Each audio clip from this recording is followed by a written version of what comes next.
Salam sejahtera dan salam seraku sayang dan salam Ibu Pertiwiku. Inilah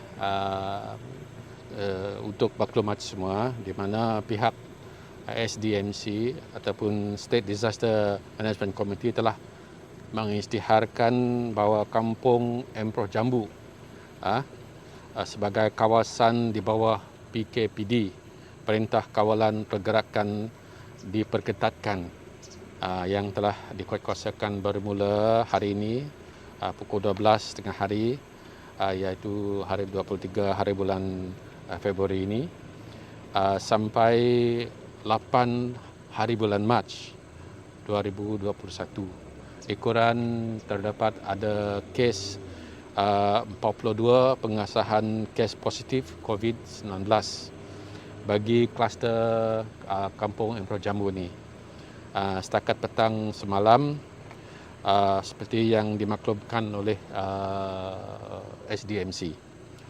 Dan PKPD di Kampung Jambu ini dikuatkuasakan ekoran penularan wabak COVID ini di kalangan penduduk Kampung Jambu semasa upacara pengabumian yang berlangsung daripada 3 hari bulan Februari ini hingga 5 hari bulan Februari 2021. Dan kami ingin mengingatkan juga kepada semua pihak yang pernah menghadiri upacara pengabumian tersebut agar tampil dalam kerjasama, memberi kerjasama untuk memaklumkan saringan kesihatan untuk throat swab test di mana-mana klinik kesihatan yang berdekatan. Untuk maklumat semua, mohon kerjasama juga daripada semua masyarakat di semua kampung-kampung di kawasan DUN 19 Mangobong ini untuk sama-sama mematuhi SOP yang telah ditetapkan oleh SDMC, dan dinasihatkan juga kepada penduduk Kampung Emperoh Jambu agar bersabar dan sentiasa mematuhi peraturan yang telah ditetapkan di dalam SOP, Perintah Kawalan Pergerakan diperketatkan, dan orang awam serta orang luar juga dinasihatkan agar mengelakkan melakukan sebarang lawatan ke Kampung Emperoh Jambu ini. Sepanjang tempoh PKPD diperkenalkan bagi mengelakkan perkara yang tidak kita ingini. Minta kerjasama dari semua pihak, dan jiran-jiran ataupun saudara mara dari Kampung Jambu yang khasnya mereka bermastautin di bandar-bandar. Mereka kalau boleh jangan datang ke kampung dulu. SOP upacara pengabumian semasa PKP harus diadakan dengan SOP-nya juga. Untuk keluarga-keluarga terdekat saja yang harus dimaklumkan kepada pihak pejabat darah kecil semadi di sini, Pedawan, seterusnya kepada pihak PDRM. Maknanya kalau ada orang mati, keluarga seorang mati itu buat satu laporan kepada pejabat darah kecil di mana-mana pun, dan seterusnya kepada PDRM supaya PDRM datang turun pada ke keluarga-keluarga tersebut untuk memperketatkan lagi SOP, dan dicadangkan supaya upacara pengabumian adalah dihadkan seelok-eloknya kepada 10 orang saja yang berada dalam rumah. Jangan terlalu banyak dalam rumah sebab kadang-kala rumah itu tersempit dan social distancing tak dapat diadakan. Bagi upacara pengabumian di tapak perkumpulan kepada 30 orang saja, khasnya kepada saudara mara, dan ini adalah cadangan kami di kawasan-kawasan N19 Pamung. Di sini saya mengesahkan bahawa kanak-kanak di bawah 12 tahun tidak digalakkan, umur bawah 12 tahun tidak digalakkan untuk menghadiri sebarang upacara pengabumian di majlis ataupun di majlis-majlis sosial yang ada. Maka dengan itu kami minta supaya kerjasama dari semua pihak supaya peraturan-peraturan ini dapat diadakan.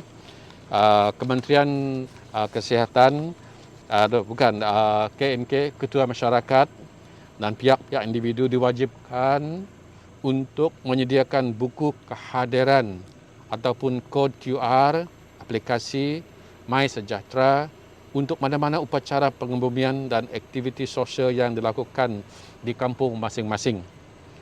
Sama-samalah kita berdoa supaya COVID yang ada melanda Kampung Jambu ini dibendung dan diputuskan rantaian penularannya. Patuhi SOP dan hormati petugas-petugas serta kaki tangan barisan hadapan yang berjuang untuk menangani penularan COVID-19 ini, khasnya di kawasan DUN 19 Mambung di daerah Pedawan. Sekian, terima kasih. Okey. Ada soalan? Ada. Jadi macam mana dengan bantuan makanan itu? Bantuan makanan akan disediakan oleh Jabatan Kebajikan dan mereka akan hantar ke setiap rumah melalui APM, maknanya Angkatan Awam Pertahanan, dan ada juga dari pejabat saya di mana yang perlu. Jadi kami sedang ini mengambil logistik bagaimana untuk menghantar, tetapi semua ini adalah dalam penjelasan pejabat residen. Pejabat residen telah pun mengadakan mesyuarat semalam dan mereka juga telah mengadakan interagensi mesyuarat di mana pihak PDRM, pihak rela, pihak kebajikan, pihak kesihatan, mereka semua ambil perhatian untuk mengadakan kerjasama penjelasan ini. Tapi pejabat yang melaksanakan PKPD ini adalah pejabat residen Kuching. Maka apa-apa saja bantuan, apa-apa saja program-program akan diserahkan ataupun refer back to Tuan Residen Kuching yang ada sebagai pengurusi penyelarasan ini. Okey. Datuk, berapa ramai penduduk di kampung? Kita tidak ambil peramainya, tapi pintu yang ada ya 109. Jadi kita akan mengikut apa yang kita terima daripada ketua kampung. Okey. Datuk, you talk about funeral. What about other social activities like birthday and like... Setakat ini kita tidak menggalakkan setakat ini sebab terutama kampung ini, tapi oleh kerana kita telah melihat bahawa baru-baru ini makin banyak lagi kelonggaran dari segi pematuhan SOP ini, kita minta kerjasama daripada semua orang-orang supaya birthday ini hanya ditumpukan terhadkan kepada ahli keluarga saja, ahli keluarga. Yang lain-lain itu tak boleh sebab nanti kita mengadakan suatu majlis yang besar, itu akan merumitkan keadaan juga setakat ini. Okey? Okey. Adakah penglibatan unit lain dalam membantu selain daripada polis dan lain-lain yang kita boleh lihat? Memang ada sebab banyak NGO akan memberi bantuan mereka. Saya dipaham baru tadi juga bahawa unit keselamatan dalam negeri, mereka telah pun dipanggil oleh Jabatan Kesihatan Negeri Sarawak untuk mengadakan contact tracing. Minta kerjasama daripada semua mereka yang menghadiri majlis pengurusan tersebut untuk datang bersama-sama tampil ke hadapan. Tetapi kalau tidak, mereka akan menerima satu telefon atau maklumat daripada pihak-pihak unit keselamatan dalam negeri supaya mereka akan pergi dan membuat suatu contact tracing kepada mereka dan nasihat mereka untuk pergi swab dan sebagainya juga. Itu adalah suatu networking yang ada sekarang ini, jaringan yang ada. Okey. berapa ramai yang sudah swab test di kampung ini? Saya belum pasti lagi berapa ramai, tetapi semua mereka yang ada dan yang mengesahkan positif adalah 42. Lebih daripada itu telah pun diadakan swab. Jadi banyak keputusan masih pending. Maknanya result masih belum diisytiharkan lagi ya. Jadi kita tunggu saja. Okey.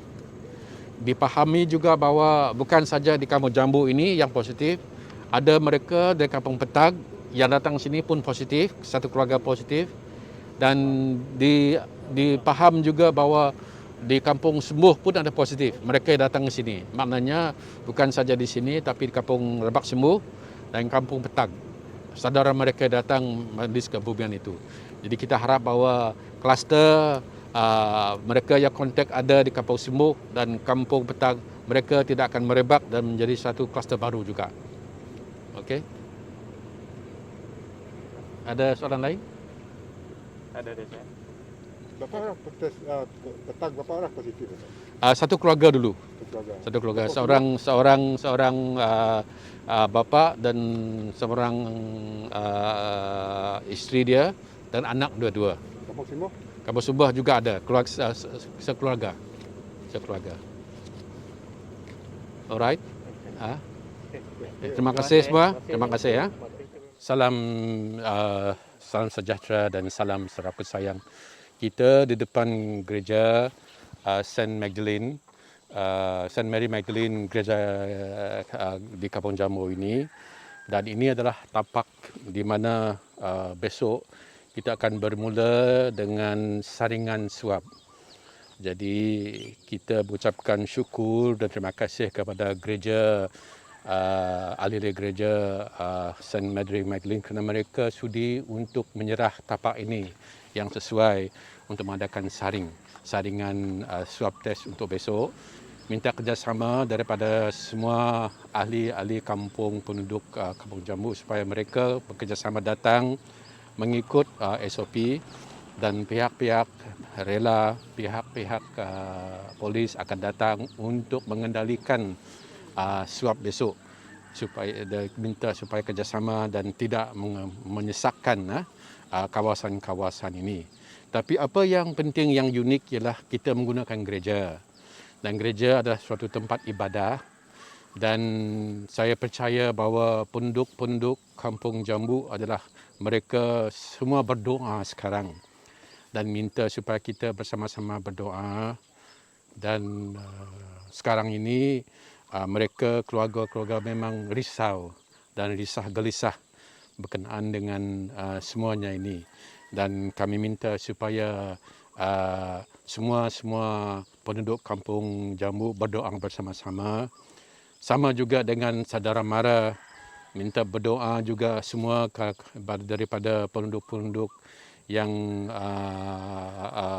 pergi ke gereja untuk berdoa untuk seluruh kawasan-kawasan. Saya berdoa bersama-sama untuk mempersembahkan doa ini kepada Tuhan, dan agar mereka bersama-sama bersembuh.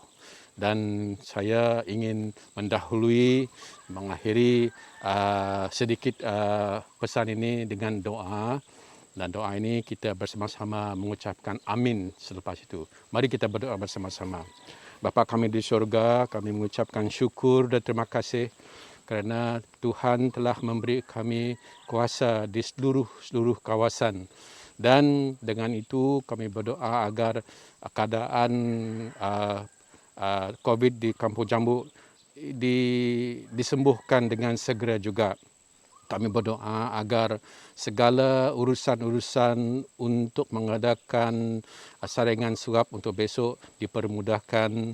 Kami berdoa agar semua pesakit-pesakit yang telah pun melanda penyakit ini disembuhkan dengan secepat mungkin. Adik-adik, bapa-bapa, ibu-ibu, saudara mara yang mereka telah mengadakan positif ini, mereka disembuhkan di dalam hospital. Kami berdoa semuanya ini dalam Bapa, supaya Bapa mempercepatkan kesembuhan mereka. Dengan itu, Bapa, kami berdoa agar segala urusan daripada pihak kerajaan, segala urusan daripada pihak mana-mana pun dipermudahkan, dan agar semuanya ini akan memberi makna kepada kita semua. Semuanya ini kami berdoa dalam nama Yesus Kristus, Tuhan Penjuru Selamat kami. Amin. Amin. Dengan itu saya mengucapkan ribuan terima kasih kepada semua anggota-anggota gereja di seluruh kawasan di mana-mana pun, agar kita berpegang teguh kepada iman dan berpegang teguh kepada kepercayaan kita masing-masing. Sekian, terima kasih.